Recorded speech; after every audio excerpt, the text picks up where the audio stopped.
Balake. Where is Balake at? My name's Blake. Do you want to go to war, Balake? I'm for real. Ron. Ron is here, everyone.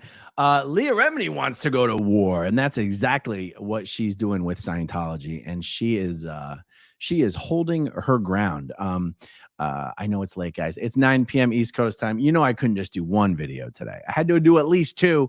There's so many things going on in the world of Scientology. There's so many lawsuits. I mean, there's 6 different legal actions that Scientology is facing right now. I could not let the day end without at least bringing you the latest update in Leah Remini's lawsuit against Scientology. For essentially, I mean, this lawsuit, I describe this lawsuit as simply suing Scientology for their fair game policies and practices that they have been incessantly fair gaming Leah. Ever since she came forward, ever since she left Scientology, came forward, wrote her book, got the TV show. And yet this lawsuit is not just to prevent Scientology from fair gaming her. It is to prevent Scientology from being able to fair game former members from this point on. That is the goal of the lawsuit. I don't know whether a lawsuit can accomplish that, but I can tell you that that is the goal of the lawsuit. Ever since, and the irony here that in this update that I'm going to share with you is that ever since Leah Remini filed this lawsuit about the nonstop stalking, harassment, intimidation, fair game, Scientology just increased those activities. They've just started doing all the stuff that she's suing them for. They've just started doing even more of that stuff. I mean, these guys just cannot get out of their own way. They are their own worst enemies. They make all their own problems. It's absolutely absurd. So let me share with you 2 documents. So this is the first one I'll show here is the plaintiff's notice of motion. Plaintiff's notice of motion and motion for preliminary injunction and memorandum of points and authorities. I'm going to show you some parts of this. And then we also have the declaration of Leah Remini in support of plaintiff's motion. Declaration of Leah Remini in support of plaintiff's notice of motion and motion for preliminary injunction. Now, also filed along with the motion was a declaration from Mike Rinder and a declaration from Claire Headley. I'm not going to include those just for time's sake. One of these documents is like 126 pages long. Don't worry, guys. We're not going to go through all of that. But Leah Remini's own declaration has enough facts in it for now to make the point. Okay, so let's see. So this is the big one, isn't it? Yeah, this is the big one. And let's see what they are asking here. Just gonna fast forward.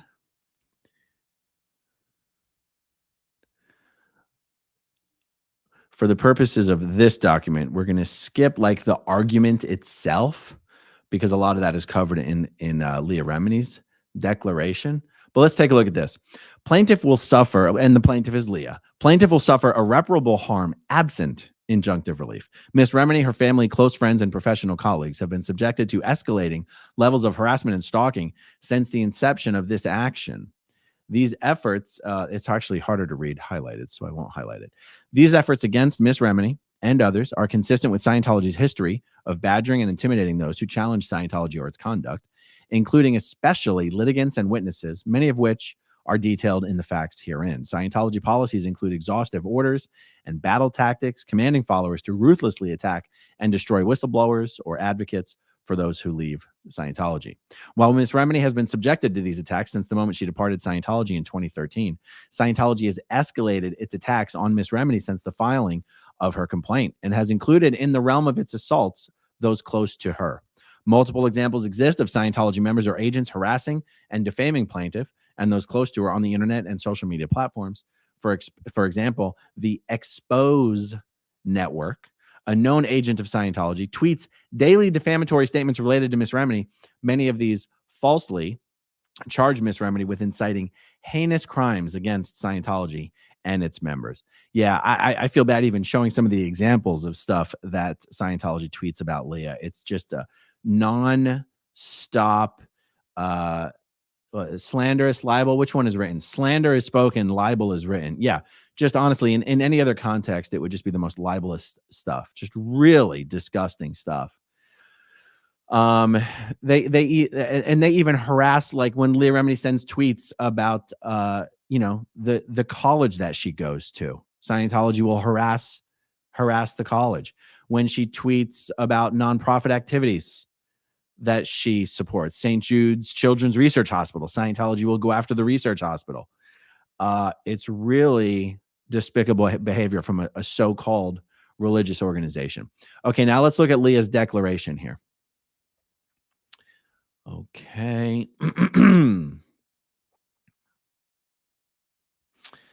All right. I don't want to read all of it. Okay, check it out. We'll go up here.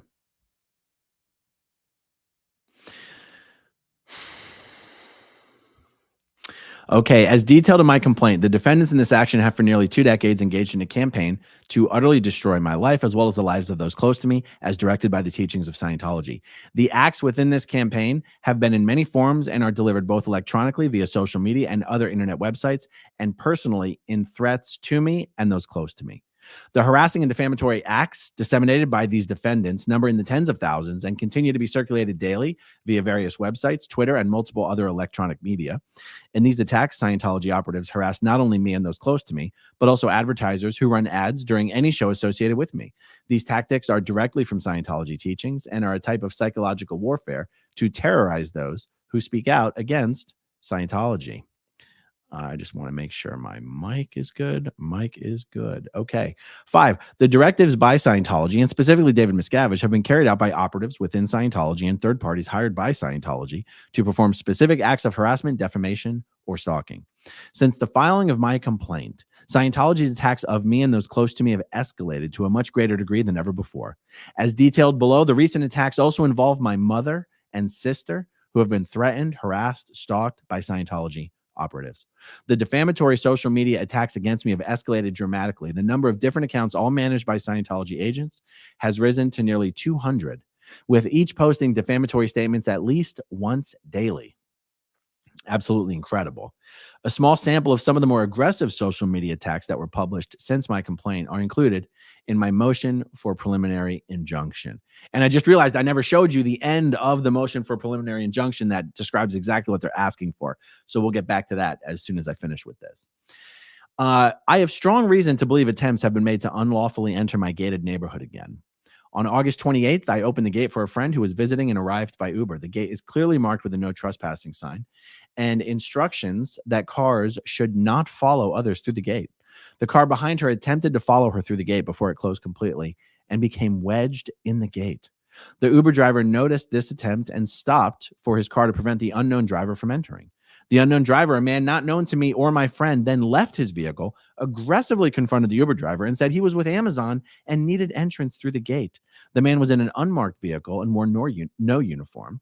He verbally accosted the Uber driver and demanded entrance, which was denied, at which point he spent 20 minutes punching numbers into the call box without ever calling any resident of the neighborhood.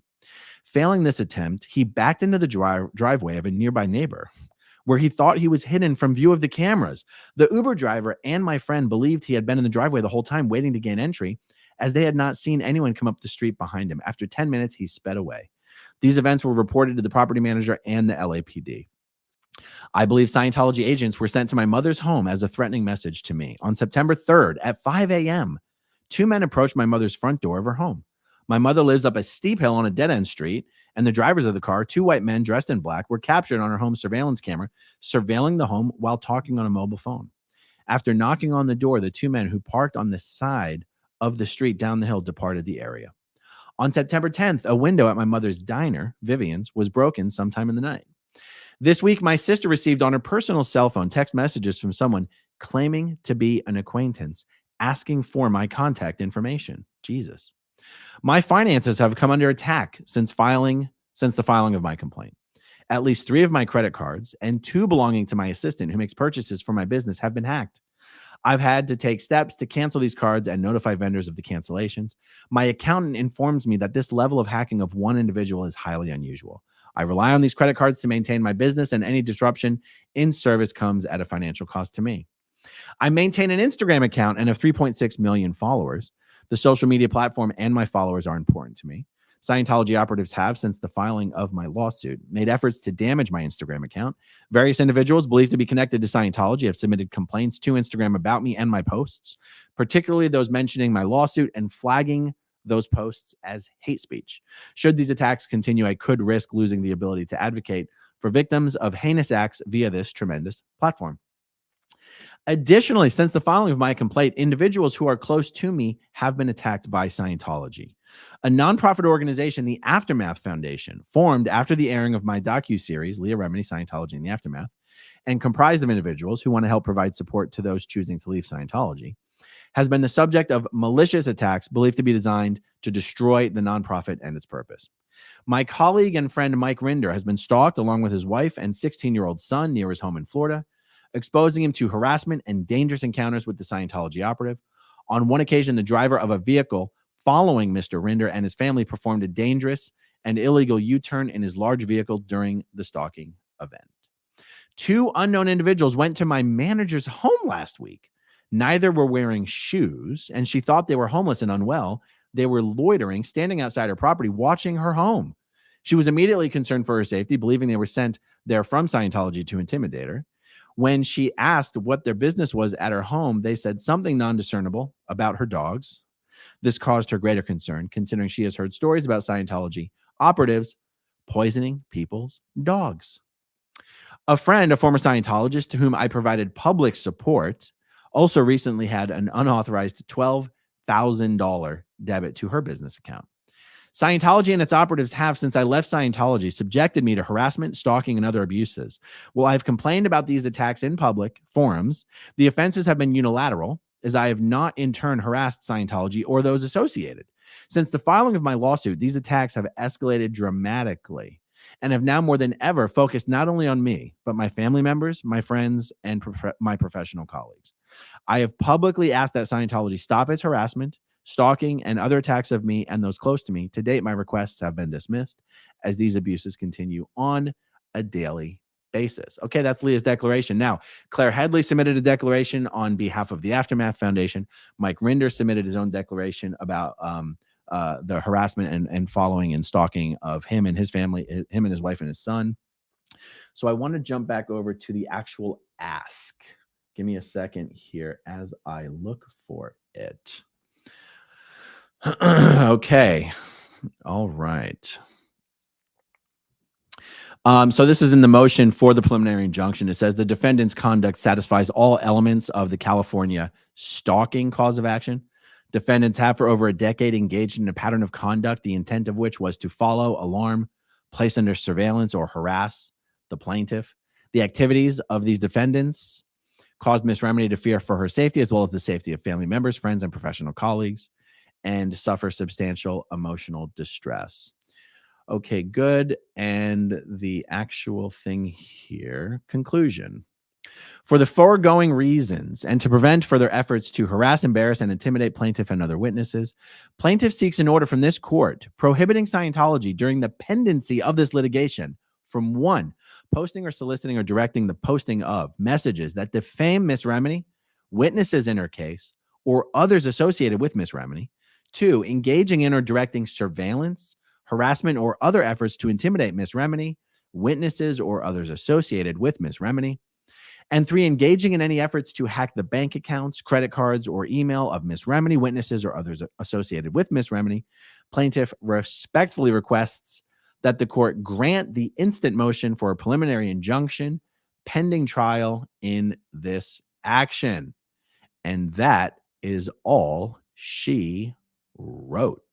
So that is the update. I mean, this is pretty much, this kind of activity is standard for Scientology. Now, in Leah's case, because she's such a massive public threat to them, they're focusing on her more than anyone else. But historically, I'm referring to this type of behavior from Scientology to stalk, harass, intimidate. Historically, guys, even frame people for crimes. Gabe Cesaris was the former mayor of Clearwater. Scientology tried to frame him for a hit-and-run accident. Paulette Cooper was a journalist who was reporting negatively about Scientology. They framed her for sending a bomb threat to an embassy. They had her about to face trial for terroristic threats. I mean, it's remarkable to consider that what they're doing to Leah, as egregious as it is, that's them on their best behavior. That's them on their best behavior. This is just, they can't even help themselves, guys. I mean, and it really is because of the psychotic and tyrannical nature of David Miscavige. Yes, this conduct is based on L. Ron Hubbard policy, but it is Miscavige who, in present day, is probably coming down really hard on the Office of Special Affairs, saying, "What the F are you doing about this, B?" I could say the words, it would be okay, but I'm choosing not to right now. Anyway, you guys, I'll probably do a chat tomorrow with my my lawyer friend Zach about his thoughts on the likelihood of such a preliminary injunction being granted. It sure would be amazing if a court issued a ruling that they're not allowed to do all these libelous tweets. I mean, they do it about Leah, they do it about Mike, they even do it about me, and I'm not even suing them.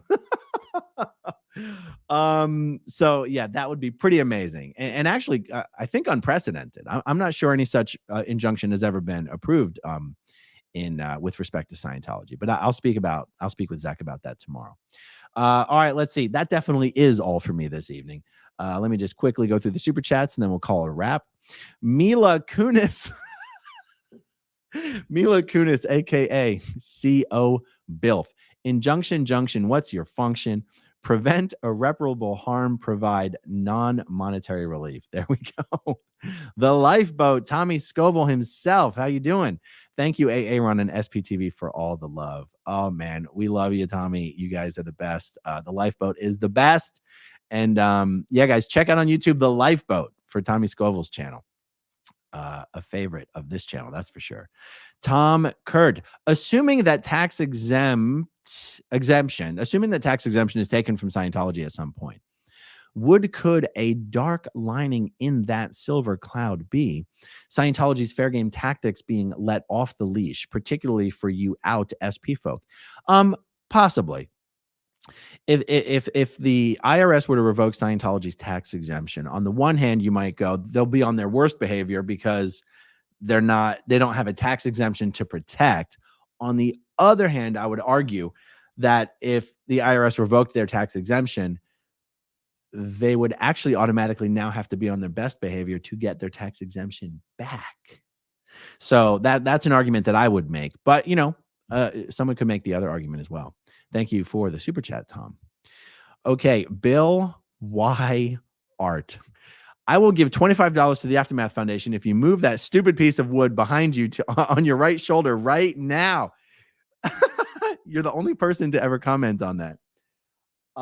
The reason that piece of wood is there, and there's one right here that you can't see because it's right behind me, is because behind that piece of wood is an even uglier outlet. Here, let me show you.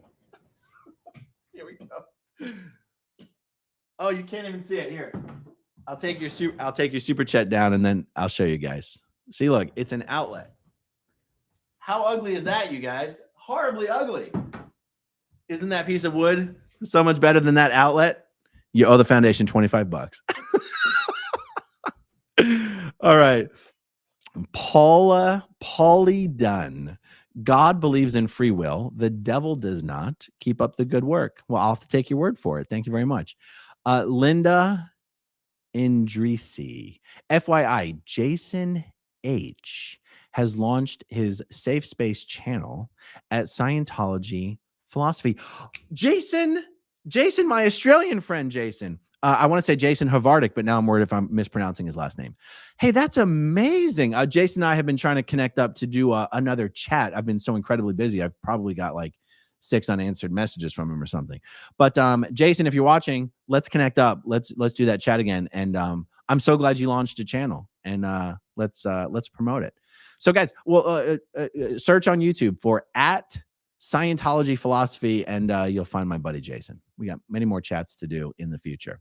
All right, guys, that's it for me this evening. Thank you so much for hanging out with me. Thank you, as always, to everyone who watches until the very end, and I'll talk to you soon. Okay, if you want to see my rock and roll songs, click right on this guitar. And if you want to see a different one of my videos,